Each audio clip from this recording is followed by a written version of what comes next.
Cita con la cultura a través del canal comunitario TV San Jorge. Nuevamente con ustedes, amables de la audiencia, esperando pues que los temas aquí tratados, como siempre es nuestra intención, sean del agrado de todos.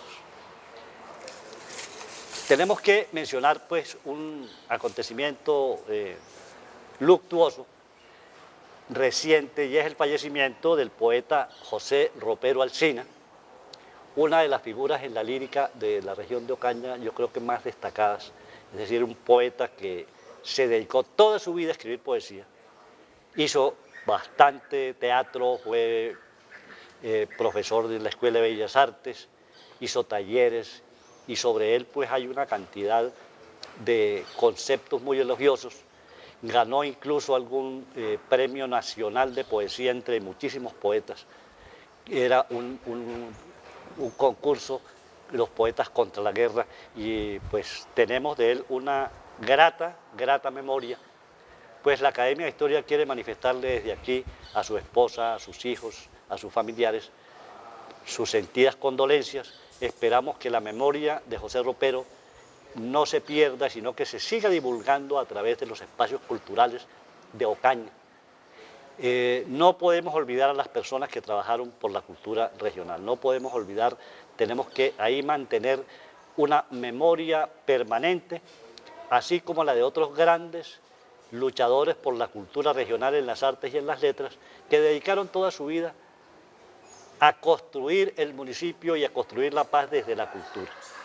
Es importante que Ocaña recuerde a esas personas profesionales, dedicadas, serias en su actividad, y que mucho le entregaron a Ocaña, de tal manera que reiteramos nuestras condolencias a toda su familia y ponemos a José Ropero Alsina como ejemplo para las juventudes a seguir. Afortunadamente, sus hijos heredaron esa siembra que hizo José Ropero en el hábito de la lectura, en la investigación, y van encaminados por el mismo camino que llevaba José Ropero Alsina. Dios quiera que con el tiempo tengamos más poetas de la talla de nuestro querido amigo, que en paz descanse. Pedro Santana Barbosa, hoy tenemos un tema también tocándolo, como hemos tocado otros, desde el punto de vista de la cultura popular, y es la Semana Santa. La Semana Santa vista como una de las celebraciones religiosas más destacadas, y la Semana Santa como la ve el pueblo colombiano y en especial el pueblo de la región. Tiene una cantidad de cosas que se mezclan incluso con lo que la Iglesia pudiera llamar profanas, pero que no es condenable, porque ese es el sentimiento, la memoria colectiva del pueblo frente a una celebración tradicional. Entonces recordamos que la Semana Santa se remonta a la época de la colonia en toda Latinoamérica, y que las ciudades más antiguas de Colombia tienen todas unas Semanas Santas muy bonitas, con mucha fe, con mucha espiritualidad, porque eso caracteriza la esencia regional, esa espiritualidad. Independientemente de la religión que se profese, la espiritualidad está por encima de todo, y eso es bonito porque eso mantiene al pueblo cohesionado, lo mantiene activo y sobre todo con una perspectiva futura clara y concreta, y eso consideramos que vale la pena mencionarlo. Pedro Santana, ¿cómo le parece este tema que tocamos hoy? Bueno, antes de eso, pues la solidaridad con la familia de José. Ropero realmente fue un extraordinario poeta, un maestro también del teatro. Yo lo conocí primero como teatrero. Exacto. Tuve muy buenas relaciones con él desde mi lugar en el Colegio Alfonso López de Río de Oro, y luego ya como poeta. Excelente, magnífico. Me dolió su desaparición, máxime porque pues tuvimos de pronto alguna relación en la enfermedad. Claro. De todas maneras, pues a su familia, mis condolencias, y a él que Dios lo tenga ya donde debe tenerlo. Con respecto a la Semana Santa, Lalo, pues la idea que acabas de poner Sí, en sentido general, pues eso es lo que la gente cree, lo que la gente ve. Pero hay algo, vamos a empezar como hemos visto todo lo que se refiere a la cultura popular. ¿Qué era la Semana Santa para los mayores? La Semana Santa para los mayores pues era sencillamente esperar el miércoles de ceniza y de ahí en adelante no era la parte religiosa, sino la parte folclórica, la parte de la mitología y de las leyendas, lo que uno interiorizaba. Entonces, después del miércoles de ceniza venía la cuaresma, en donde no se podía comer carne. Exactamente. Porque si era por cuestión de comer carne roja, se limitaba al pescado. Bueno, ¿y de dónde aparece eso? Es decir, ¿por qué el pueblo convierte una semana de pasión que va a pasar apenas o va a suceder dentro de 40 días? Exactamente. Para alterar las costumbres gastronómicas, por ejemplo. Sí, tiene que haber algo que fundamentara eso, ¿no? Bueno, entonces, si nosotros, para que la gente lo entienda, antes del miércoles ceniza son los carnavales, Festival de la Carne. Entonces era lo que todos sabemos ya, es cierto, una explicación ya muy grande, pero hay mucha gente, sobre todo la gente joven, que no sabe de esto, no lo conoce. Es decir, era el desenfrene en los placeres de la carne. Claro. Entonces, después del miércoles, nada. Entonces aparecen acá en esto de los 20 mitos y supersticiones más populares durante la Semana Santa. Por ejemplo, que no se podía prender fuego en la cocina. Y hablamos de una época en que la cocina era de leña. De ¿no? leña, por supuesto que sí. Entonces no se podía prender fuego. Grave. No había neveras en los pueblos. No había luz. No había neveras. Entonces, ¿cuál era el problema? Tras de que nos obligaban a comer solo pescado, ahora, ¿con qué acompañamos el pescado? ¿Con qué se acompaña? Entonces, otro problema gastronómico. Entonces, viene el famoso bollo limpio o bollo blanco o bollo sin sal que nosotros conocemos. Lo hacían 8 días antes y se puede guardar. No tiene problema que se vaya a descomponer. No ni tiene, nada. entonces, a comer bollo con pescado. Pero el pescado, ¿cuál? Y el pescado tiene que componerlo. Entonces, el pescado salado es un atentado para los hipertensos y para los que sufren del riñón, pero todo el mundo tenía que comer pescado salado. Este sí lo guardaban, lo cocinaban y lo podían guardar toda la Semana Santa. Bueno, el aspecto gastronómico, pero el otro, que no se podía uno bañar. Tampoco se podía bañar, sí, señor. So pena de convertirse en peces. En peces, porque bueno, el baño era en el río. Cuando llegó el acueducto, pues a los pueblos les siguió la costumbre, no se podían bañar, porque les podía dar algo allá debajo de la ducha, pero se podían convertir en peces. Pero ¿de dónde puede venir ese mito? Agua, castigo. Agua de castigo. El bautismo que le hicieron a Jesús en las aguas del río Jordán, pues con agua, ¿no?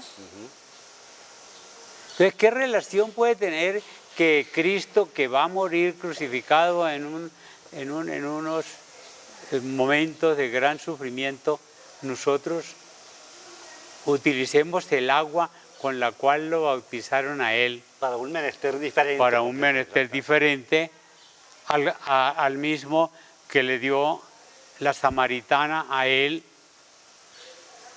o el mismo que convirtió el agua en vino. El agua está relacionada con toda la pasión de Cristo. Entonces no nos podemos bañar. Claro. porque le estamos dando un uso Profano. profano al agua. Ahora, aquí también, si la gente se iba a bañar al río, a la semana siguiente, el Jueves Santo, a la gente la veían no, bañándose y lavando. Las lavanderas tampoco podían ir Tampoco podían hacer exactamente su oficio. porque se convertían en esos espíritus que van y vienen. Entonces, cada Semana Santa, esos espíritus, por haber utilizado mal el agua, están condenados a volver a esas fuentes. Claro que ahora con las fuentes exhaustas, pues no sabe uno si todavía será pecado o no será pecado. Los bebés que nazcan el Viernes Santo pueden traer el anticristo. Aquí no era muy frecuente, no se oía mucho esta, ¿no?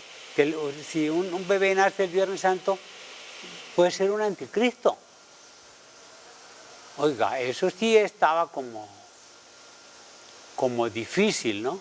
Aquí hay también, esa sí la recuerdo yo, Pedro, de los abuelos nuestros, que decían que el Viernes Santo el diablo andaba suelto. Justamente por la muerte de Jesucristo, los diablos se soltaban en todas partes y ese día había que tener mucho cuidado porque podían causarse graves perjuicios a las personas. De pronto tiene una relación con ese diablo suelto el viernes que se le pudiera, digamos, meter a la criatura al nacer, posiblemente. Sí, y ahora que hablas de esto, también en esta recopilación que hacen, habla del vestuario. Miren cómo afectaba la vida. Toda, absolutamente toda. Toda. Yo recuerdo que, por ejemplo, el Jueves Santo, que es el día importante dentro de la liturgia, ¿no? Jesús está orando, Jesús está vivo. La gente está feliz porque Él está vivo, porque está... Y resulta de que ese día las damas, desde mi juventud que las conocía antes, pues era igual, las damas se ponían sus mejores galas el Jueves Santo, incluido los hombres corbata roja. No importa que fueran conservadores o liberales, creo yo.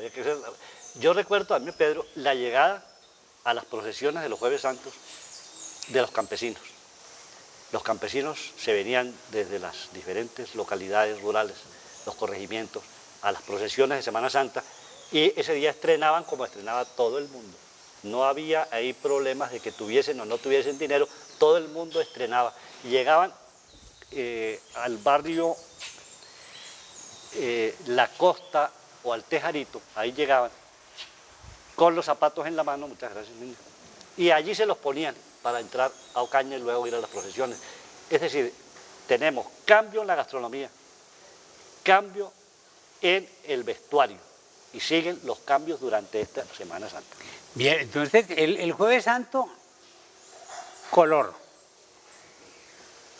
El Viernes Santo, riguroso, negro. Entonces el Viernes Santo infringiera esa costumbre de no vestirse con ropa de luto, ropa oscura, pues también tenía su castigo. Y la censura social, que era bastante grande, por supuesto. Es decir, ese es el problema.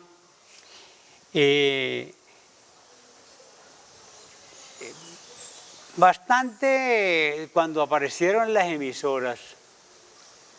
De antes venía eso de no oír música profana. Hasta las campanas se silenciaban. Las campanas y aparecía la matraca. La matraca, exactamente. Yo creo que todavía muchos ocañeros recuerdan las matracas por las calles de Ocaña para anunciar las horas. Sí, y el que ya no las oye va a Río Oro y las oye. Allá todavía hay matracas. Sí, porque no las dejamos perder. Entonces, en las emisoras, la música era totalmente de Beethoven, Música clásica, absolutamente. todas música brillante. las misas de todos de los grandes pianistas, de los grandes compositores, ¿no? Entonces, esto de la música también, mira, ¿cómo? Es decir, ya es la vida familiar la que la va a afectar. Exactamente. Nada de bailes. Nada de bailes, porque todavía, entonces era peor, ¿no? Ese contacto físico, hombre, mujer, pues no estaba ni siquiera, Claro que sí. pues, a la toma, era de uñita agarrada en el parque, ¿no? Una de las cosas, o en la casa, mire, la vida familiar, no se podía barrer. Tampoco se podía barrer.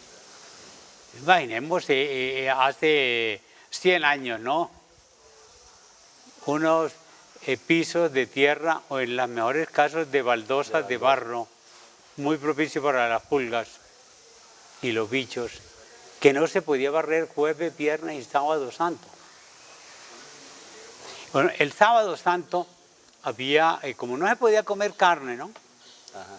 Entonces sacrificaban las reses, era el sábado. Y yo recuerdo cómo lo describían, no recuerdo que yo haya ido, porque los niños no podíamos salir tampoco, pero alrededor de la muerte, del sacrificio de la res, ¿no? Tan pronto cantaban Gloria y repicaban las campanas que se habían silenciado desde el jueves, entonces estaba la res ya en el suelo, el matarife con tremenda cuchilla dispuesto a sangrar el animal. Sangraba. Si había el requisito previo de que ya habían cantado Gloria. Y si lo hacían antes, una vez el animal se paró con la cuchilla esa adentro, no sé cómo se Claro. saltó la manea y corrió por todo el pueblo y muchos lo vieron. Entonces, sacrificar una res antes de que tocaran Gloria, eso era todavía, es decir, la res se paraba y el que la sacrificaba condenado a recorrer las calles del pueblo, Claro, todos los sábados de Gloria detrás del animal para traerle la cuchilla, ¿no? Otra, los tesoros escondidos que se abren los Viernes Santos.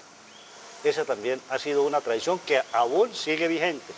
Y sabemos, como lo dijimos en alguna ocasión aquí en este programa, salen todavía los Viernes Santos los cazadores de tesoros a las montañas, a las casonas antiguas, a ver dónde está alumbrando la múcura y, si es posible, pues sacarla. Es decir, eso todavía sigue vigente. Todavía sigue vigente, como también sigue vigente los cuentos de aquellos que con toda la malicia y la burla que nos ha caracterizado, se iban previamente a la salida porque era a la salida del sepulcro de la iglesia el Viernes Santo, ¿no? No era antes, sino apenas estabas tomando el sepulcro, alumbraban las múcuras en todas partes. Entonces te iban a los cerros, prendían una fogata y veían de lejos ya las marchas, claro. Oían las marchas y todo, prendían y no fue uno sino varios los que pegaron su carrera a los cerros a ver dónde era que estaba la múcura. Estas creencias. Otras, la de azotarse. Por acá no conocimos eso. Nosotros no lo conocimos. Pero en la costa y en México, por ejemplo, que sabe uno, se usa en toda la América Latina seguramente. Sí, los flagelantes todavía. Los flagelantes. Sí, hay fotos y videos y una cantidad de cosas de eso. Que el Viernes Santo quieren pues mitigar el dolor de Jesús azotándose ellos o haciendo que los azoten, ¿no? Entonces, esto pues ya se convirtió más en una cuestión económica y de turismo. Sí, realmente ha caído en esa circunstancia. Hay una cosa que se nos había pasado por alto en la gastronomía, y es el consumo de las barbatuscas, porque justamente las barbatuscas florecen para esta época de Semana Santa, y lógicamente los platillos son, digamos, casi que de obligatorio consumo en los hogares. Recordamos la cantidad de árboles de barbatusco que hay por todas partes, incluyendo este lugar donde nos encontramos, Restaurante Barbatuscas, a quien siempre le damos el agradecimiento, que es todo un espectáculo de colorido, y el piso por lo regular se llena de esas barbatuscas. La gente iban, recogían las barbatuscas, las llevaban, era un paseo familiar que se hacía en torno a la recolección y preparación, luego al procesamiento y preparación de la barbatusca. Ciro Osorio Quintero tiene una hermosísima crónica sobre las barbatuscas, y es bueno recordarle a nuestros televidentes que estas tradiciones, bueno, hay unas que son como absurdas, que son prácticamente producto de las generaciones anteriores, que no racionalizaban las cosas de a mucho, pero hay unas tradiciones muy hermosas que deben conservarse. Hoy en día el concepto de la Iglesia frente a este tipo de supersticiones y mitos en torno a la Semana Santa y a otras cuestiones religiosas, pues han sido aclarados, y se hace pedagogía para que la gente entienda que la creencia en Dios o la creencia en la Virgen, no en los santos, etcétera, no debe revestirse de una cantidad, pues, de cosas supersticiosas, pero como uno respeta, por supuesto, la creencia popular, uno no la puede forzar, porque ella sigue andando allí y sigue preservándose y propagándose de generación en generación. Pero sí es bueno pensar que algunas tradiciones como esta de los flagelantes pues no tienen razón de ser hoy en día. Sí, bueno, mire, hablando de las barbatuscas, esto de la gastronomía también estaba en eso, de que la barbatusca la preparan con tiempo y la guardan. Y la guardan. No necesariamente en la nevera, sino en la olla de barro, bien tapadita, la conservaban y era muy bueno. Pero había otra, que esa fue importada, el palmito. El palmito. El palmito fue, todavía creo que en Ocaña lo venden. Sí, claro que sí. En el mercado, ¿no? Ha pasado la costumbre del consumo, pero es un plato típico de las partes de la ribereña. Es el centro del cogollo de una palma. Lo traen, lo venden, se muele, es casi preparado igual a la barbatusca. También se cocina y se guarda solo el pedazo, como un pedazo de queso. Claro. Se guarda y uno lo crudo, uno lo come. Uno comía de niño, uno comía eso. Ahora, bien preparado, pues también servía para evitar prender candela, como decía.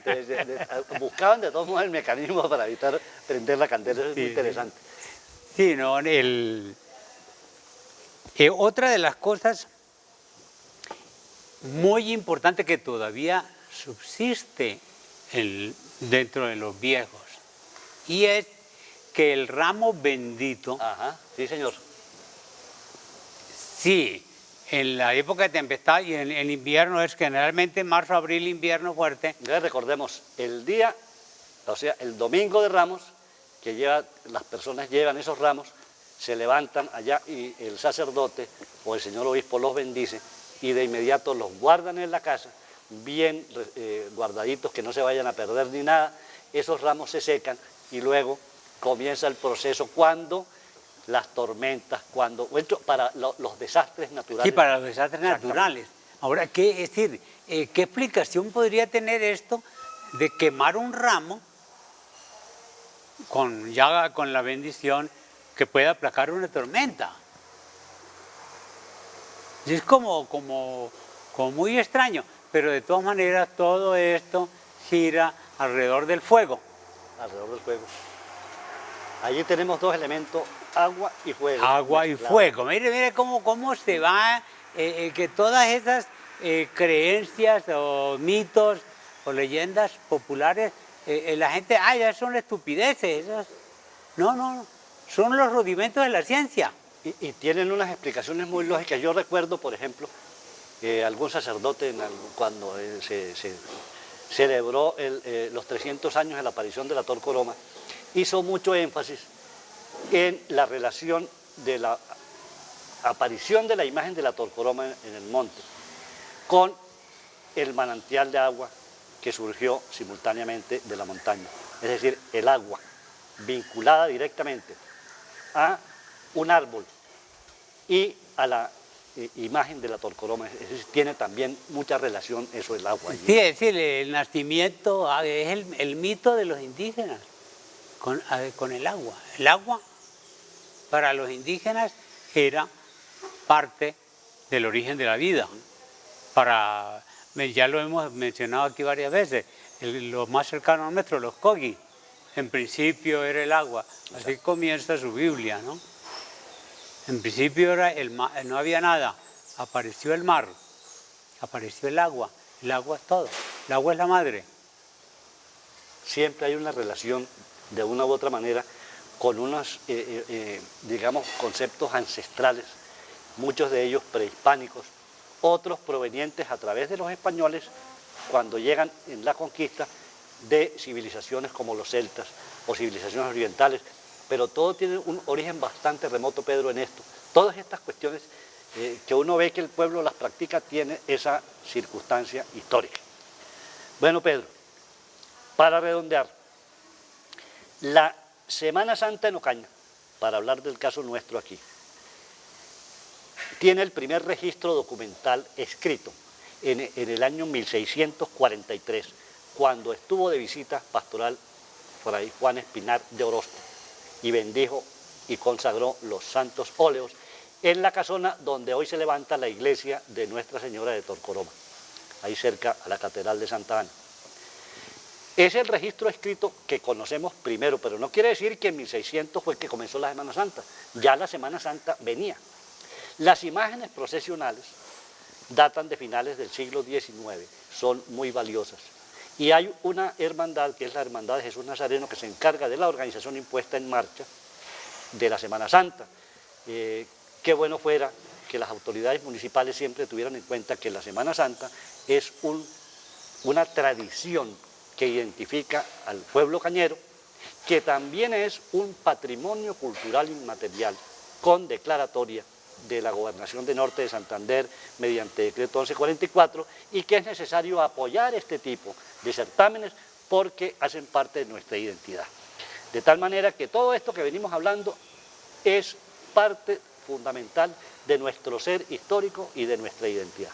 Pedro Santana, qué gusto haber compartido contigo y seguimos en otra ocasión.